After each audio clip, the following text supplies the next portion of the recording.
moved away from angry shit, but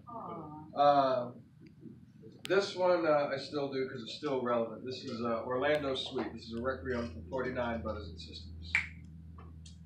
Only yesterday I stood in the middle of 100,000 brothers and sisters cheering, clapping, feeling so free and safe. Only yesterday I saw thousands of flags, all the colors under our umbrella, waving without fear. Only yesterday we felt on top of the world, on the peak of the mountain.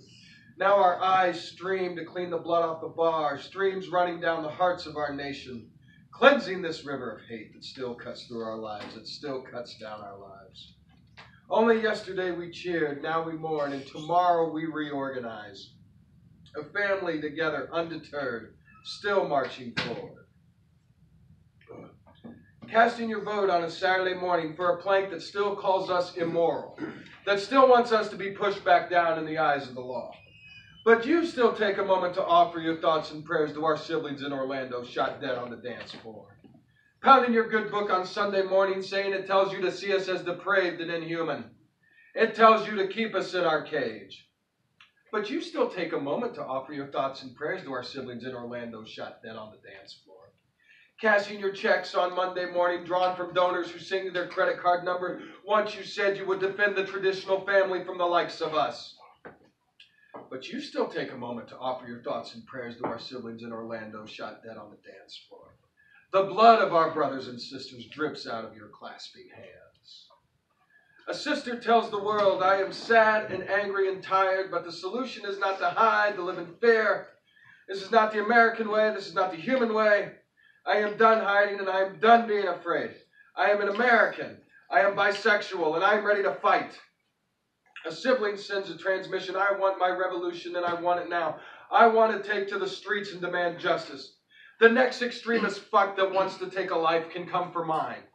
I have so much to live for and I don't truly want to die, but I would for this. This is too big. This is our family dying. God damn it, why are they killing us? A brother makes a call to all my friends and family, blood relatives and chosen. I love you all. A sister spray paints on her wall. Not gay as in happy, but queer as in fuck you. 49 martyrs remembered on the streets of America. A rising tide come crashing down. Finishing what was started when the first rock was thrown on that hot summer night in '69. Long, slow fuse finally burning down. True love cast out all fear. But Lord, we are afraid. We remember the shots heard round the night. 49 brothers and sisters cut down on a hot summer night. Cut down in a time of joy and celebration. Cut down in our sanctuary. Cut down in the one place where they didn't have to be afraid. But Lord, we are afraid. Our parties in bright glitter turned to weeping and funeral shawls as we were thrust into the stark reality that there are still those in this nation who would murder us for loving. Those in this nation who would kill us out of spite. Kill us out of politics. Kill us out of holiness. Kill us. Kill us, kill us for loving. Lord, we are afraid. We have lived our lives hearing it was holy to beat us, hearing it was holy to kick us, hearing it was holy to keep us locked in a cage, hearing it was holy to keep us from the table of life, liberty, and the pursuit of happiness, hearing it was holy to drive us into an early grave, hearing it was holy to do the deed themselves. We have lived our lives hearing that to hate us is holy, that this hate was holy and out of love. But Lord, I've seen roses bloom out of this river of blood. I've seen brothers and sisters hug and embrace each other. I have seen them put aside the bullshit and rivalries that often mar our community and stand hand in hand. I've seen weeping eyes dried under the quiet flames of candles. And Lord, I've seen roses bloom out of this river of blood. I've seen brothers and sisters put their marching boots on and hoist the colors high. I've heard the voices rumbling across the nation, the roars that say, this will never happen again. I've seen beautiful solidarity blooming out of this, Lord. Brothers and sisters who have grown tired and weary of living lives under the heel of society, rise up and say enough. Brothers and sisters who swear they will lay down their lives to save another, Lord, I've seen beautiful solidarity. Lord, I've seen roses bloom out of this river of blood. I've seen closet doors burned down in the flame of a warrior heart. I've seen courage, Lord. The courage to be ourselves, even in the specter of gore. I've seen eyes glisten with tears reflecting on spirits that no bullet could ever stop. I've seen the truth that true love casts out all fear, Lord. But Lord, will things really change? We are already being forgotten and cast aside even in death. We are being pushed aside to put the spotlight on terrorists and AR-15s. We are forgotten even in death, Lord, so the politicians can push their egos and soak up their spotlights. Will things really change, Lord? Will we be pushed aside again, cast aside again, forgotten again? Are we a side note to immigration policies and gun control? Are we a side note for poll numbers and legislation roll calls? Who are we in death, Lord? Lord, will things really change? Will the preachers who offered us their thoughts and prayers go right back to calling us vile and evil come Sunday morning? Will the politicians who offered their thoughts and prayers go right back to voting to keep us second-class citizens and supporting planks that blame us for the destruction of the American family? Will this river of blood change one preacher's heart or one politician's vote? Lord, will things really change? Will we quit being targets for bullets and ballots? Will we bury our long, bloody past, Lord, and be able to walk without fear? Will things really change, Lord? It has been a long, bloody road, and even though we walked freer than our forebears did, it still seems like a long march ahead. And we cannot keep burying our dead. We cannot keep burying our fear. We cannot keep burying all the hate in this world. Will things really change, Lord? Lord, we have buried our dead. We have wiped our eyes, and whether or not things change today, tomorrow, next week, next month, next year, or the next decade, we are willing to march. Our hearts are pure with the love of warriors. We lay it all with each other, in the spirit of each other, in the heart of each other. Will the nation hear us, Lord? Thank you. Okay. Let's see. Oh, yeah.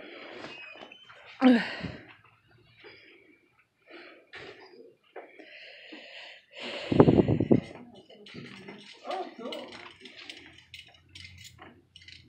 Welcome to the party. It's just us. Okay. Yeah, I really should have ordered that this morning. Okay. Let's do... Yeah, I know. It's okay. Alright, this all made sense the other night.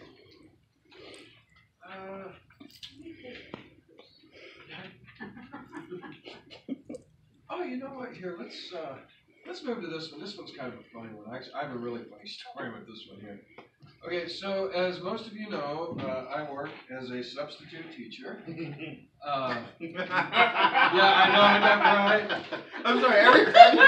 I know, like, I swear to God, one of these days, like, I'm just gonna show up to work dressed like this. Be like, yeah, point me to, whatever classroom I'm working. They're gonna be like, okay, so you're gonna have to work with the art kids today, or they're not gonna understand what's happening right now. Too real. It's like, are you okay? And that, I think I totally weirded out your husband back there, man. Like, yeah, He's been weirded out worse than you're fine. I kind of like how we always said in a real quiet voice, I'm fine. Just fucking with you, man. But no, so this is a true story. I was working this job, and it was a intermediate school job. Avon does 5th and 6th grade at their intermediate school. It's fucked up how they have to chop it up, but whatever. I don't draw the districts, I just teach in the classrooms, whatever.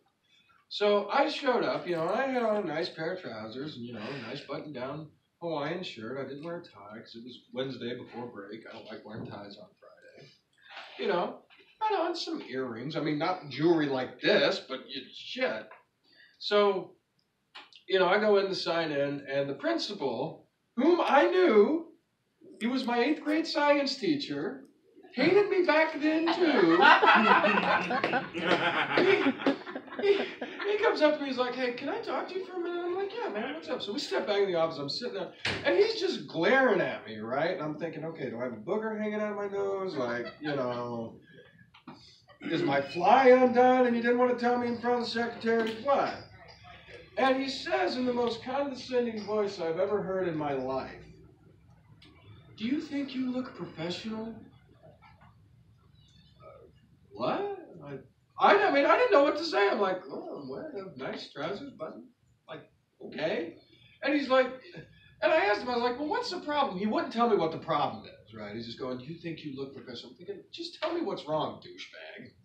Oh, excuse me, I'm in the principal's office. Mr. Douchebag. So, like I say, he feeds me this line of crap. I was so mad I almost walked off the job, right? Like, they don't pay me enough to be dressed down like that. So I go into the classroom that I'm teaching in, and I was just a paraprofessional that day, a teacher's assistant. The fucking regular teacher's dressed in a pair of dirty blue jeans and a gray hoodie. And I get the lecture that I don't look professional. Like, what the However, I did get a poem out of it, so. This is dedicated to Mr. Douchebag. I might have, since we're filming this, I might have to send him the tape. I better not do that. He's actually got a promotion. He's the assistant superintendent now. Yeah, I don't care. Anyway, so this is called professionalism, a chant. Do you think you look professional? No. I look like a human being who lives, loves, and weeps, who sings, laughs, and bleeds. Do you think you look professional? No. Feel this flesh. This ain't no polyester. You can't buy this off the rack. Do you think you look professional? No. My heart ain't wrapped in plastic and put on a shelf marked premium choice cuts. Do you think you look professional? No. My skin is too crisscrossed from decades of private wars that you can't begin to imagine. Do you think you look professional? No, I've been reborn and resurrected in dusty theaters and barroom stages, but never from a copy machine. Do you think you look professional? No, you can't wrap a tourniquet around my sleeve and think my soul is going to wither and fall off. Do you think you look professional? No, I look like somebody who has been living instead of slouching, hunched and broken, anxiously awaiting my ascent to the top. Do you think you look professional? No. And every night I get on my knees and I thank all the gods and goddesses of the ages that I never will.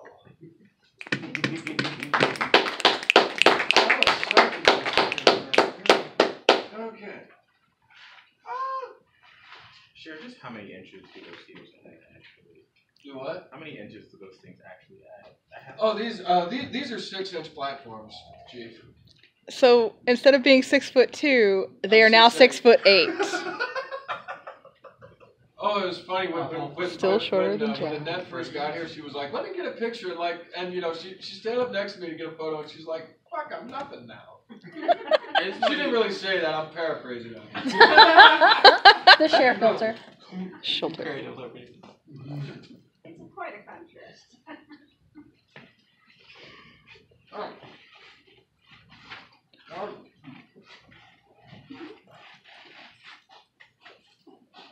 Oh no, my bubbly.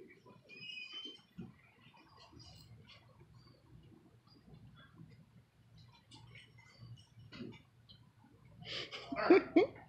I'll do this next one because this one really likes this one. By popular request. That's right. I actually have several poems here that are by popular request. So, this is called The Machines of God. Have you ever had unkind thoughts about, I saw the beautiful photos tacked on the walls, poetry taken out of time and place, bleeding thickly, syrup staining the rough wood. Call for delivery in my own barren room, no time between envelopes, pacing the scorched stone walls. It's like this. Every decision we make as a team is carefully considered and well thought out, and we expect you guys to back us up. Love is a luxury I can't afford to spend on. My account was emptied so I could feel useful. The fiery-eyed cat sent all the way from Chicago sat in lonely darkness, waiting for her time to prowl. Have you ever had unkind thoughts? Do you still have the files for one of us? Are you one of us? A minister I knew from Amnesia Lane told me he could never forgive the sins of the plaster gods.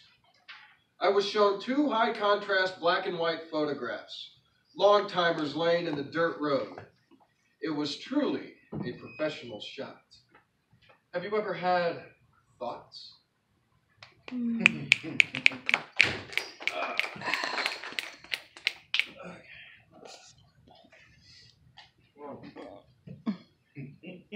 No nothing bubbly, man. Yeah, happy birthday to me, right? Right. Alright. Good title for a poem. Huh? Good title for a poem. What? Yeah, I think so, yeah. I remember that. I'm not a poet. Yeah, we're still rolling. I didn't learn until I was like 20. Want to make sure we don't forget that one. Don't forget that, because I will. That wasn't your fingers. I know the motion. It just doesn't. It'll be the title of my next book. Coming to you live from the Yeah, those books, donuts and bubbly. My finger just like all over the wall. Let's see. Those are little crafts. I know. That's what they used to do in the 50s in Greenwich Village, the beatniks. Yeah. They didn't collect this. But they can't do it. I mean, listen. I'm gonna go look and maybe I can find you the snips. Something. Hold on. Do you need to go in the bathroom? No, I got it. Okay. Horrifying. Yeah, I know. But continue. Well, you know, it's live. It's art. It's fine. Did you let him take two? Yes, I did. Talking a loogie. Yeah, I'm still filming. I say it's the first loogie I ever hawked on stage, right? No. No. I like that Chloe and Billy both were like, no, it wasn't the first. I've actually filmed you doing worse things. That's true. I'm refraining from asking any of those questions. That's It's true. best. Okay. Alright. Well,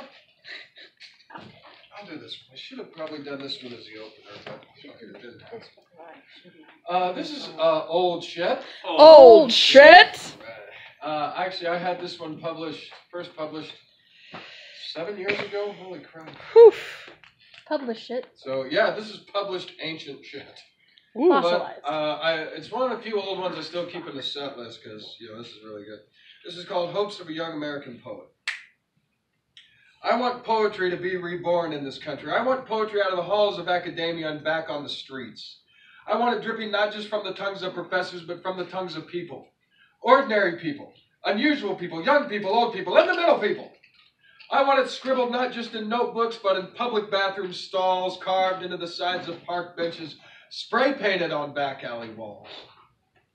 I want people spitting not just old verse that they remember from oh so long ago, but new verse, coming alive for new poets, famous poets, underground poets. I want people spitting their own verse. I want to see 1,000 open mic nights in 1,000 different cities. First-timers, new-timers, long-timers standing up and sharing poetry with the zeal and lust of hellfire preachers and angry rioters. I want poetry to be alive and dangerous again. Okay. Now time for some sappy shit. Sappy shit! For those of you who are unfamiliar with call and response, it's like Rocky. You'll pick it up halfway through the set. It's a callback. And we take it everywhere we go, so That's true. literally every open mic at this point. Like, Oh, yeah. the And, you callbacks know, have become a thing. You know, even Steve caught on to it last night, you know? He was really He was into it. Oh, yeah, dude, I really would. I asked him if he was going to come out to this gig, but unfortunately his plane had to leave this afternoon. I was like, damn. Love to have him here. All right, this is more requested shit. Requested shit? Fresh off the request line. It is. Fading notes of an after party. The two of us crammed on a couch, spooning in the fading notes of an after party, because there was nowhere else for us to sleep. I was exhaling cheap wine and whiskey fumes with an old friend lying right up next to me, exhaling the same. An old friend lying right up against me. We had stood on the picket lines and the bar lines. We had seen heaven and hell. We were passing out together, crammed on a couch because there was nowhere else for us to sleep. Passing out in the fading notes of an after party. Both of us right at home, dancing on the midnight stage. I felt like a human being and forgot about the front lines and the deadlines barking at me. I forgot about editors and activists sending me panicked emails. I forgot about the exile of the last 4 years. I even forgot about the revolution. I forgot everything and breathed as a human being of flesh and blood, passing out with an old friend lying up against me. See, I'm not scary all the time, sure. But the kid kissing the ice off that hard. I know. Well, you know. Let's see. I don't know. What do you guys want? You want something serious? You want something funny? We'll do it by request. What do y'all want? Funny. You want a funny? Okay. We'll do a covered one. Covered shit? And we're going to see how good my boots are, because I'm going to get right up close for this one. Alright, do you need me to pause the recording and move, or? Nah, keep it rolling. Alright. Yeah. Okay, so normally I do this one toward the end, and I feel kind of weird doing it because several of us in the crowd heard the original writer do this one last night, also by request. Oh no. But this is, hold on. Because the show is about to get a little. Wait, what am I saying now? I just said fuck like 6 times. Alright, so anyway, yeah, like I said, we saw the actual writer do this one last night, so I'm not saying it's going to be as good as his. He wrote the shit. But this is by another Indiana poet. This is Stephen Mills. This is called Fisting You for the First Time on the Day Don't Ask, Don't Tell is repealed. We get up close and personal with this one. You ask me to do it. Buy the Crisco yourself. Small tub, non-butter flavor.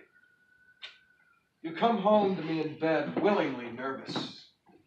I tell you that I will do my best to forge this new intimacy.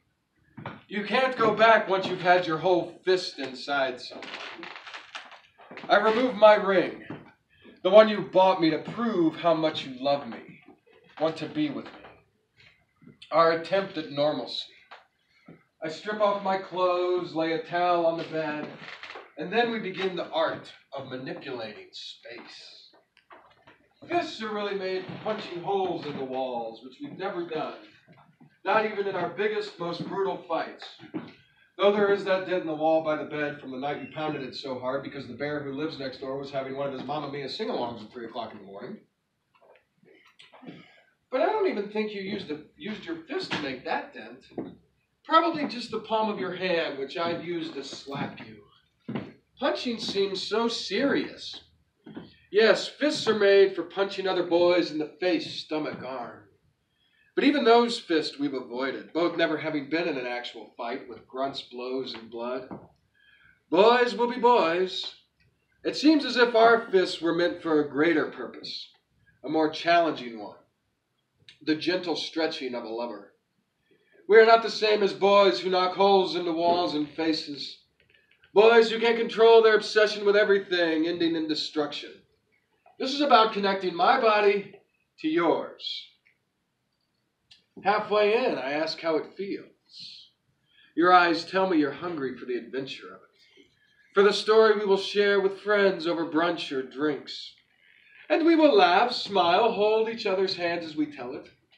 I keep going, pushing against everything your body has to give. A tightness more powerful than any boy's fists ever thought about me. It's the last bit that's the hardest. Or so they say on websites with men in black leather and swings hanging from bedroom ceilings. It's that last move inward that is both terrifying and satisfying. Everything warm and beating. Everything hinging on my fingers being able to bend down, scoop in, form a fist inside you. Like a child you will never carry. Okay, so real quick, here's a story about that poem. I did a gig. What was it? Was it last year, honey? No, it was 2016. 2016. I got this booking over at Morty's Comedy Club. They were doing this variety show. I think it was Kim who booked that show. Yeah. Yeah, I don't know if y'all know Kim Saylor. Anyway, she was putting together this variety show in protest of President Fuckhead, and she asked me if I wanted to perform. I said, well, hell yeah. I mean, a gig's a gig. It was over at Morty's, and like for a poet, it was luxurious. I had a stage, a functioning microphone. The place was relatively packed. A dressing room? I had a dressing room. I was like, hell yeah. Fancy. I mean, granted, nobody was there to like see me, but I mean, it's still cool as shit, right? So, I asked Millie. I said, well, what should I do? And Millie was like in the set with the fisting pole, man. The crowd always eats that one up. So that was the closer. And when I do that, I like to roam out the audience because, like, it's, some people really get into it and others are just like, whoa, man, fuck. So the one bad thing about Morty's, the microphone wasn't wireless, it had a cable. So I could only go out so far. And it stopped at the second row, right in front of this old couple. Right? And it was funny watching, because the lady was mortified. She was like, what kind of a sick shit show is this? Her husband was sitting there like, I never thought of it that way. Hey, honey, you want to stop and get some? Yeah. I stopped on the way home at Aldi or some shit. I love it how everybody's laughing, and my serious Catholic friends are just like, God forgives you, my son. I love you, Matt. It's great to see you. It really is. Glad you're back. Hey, what are you doing tomorrow night?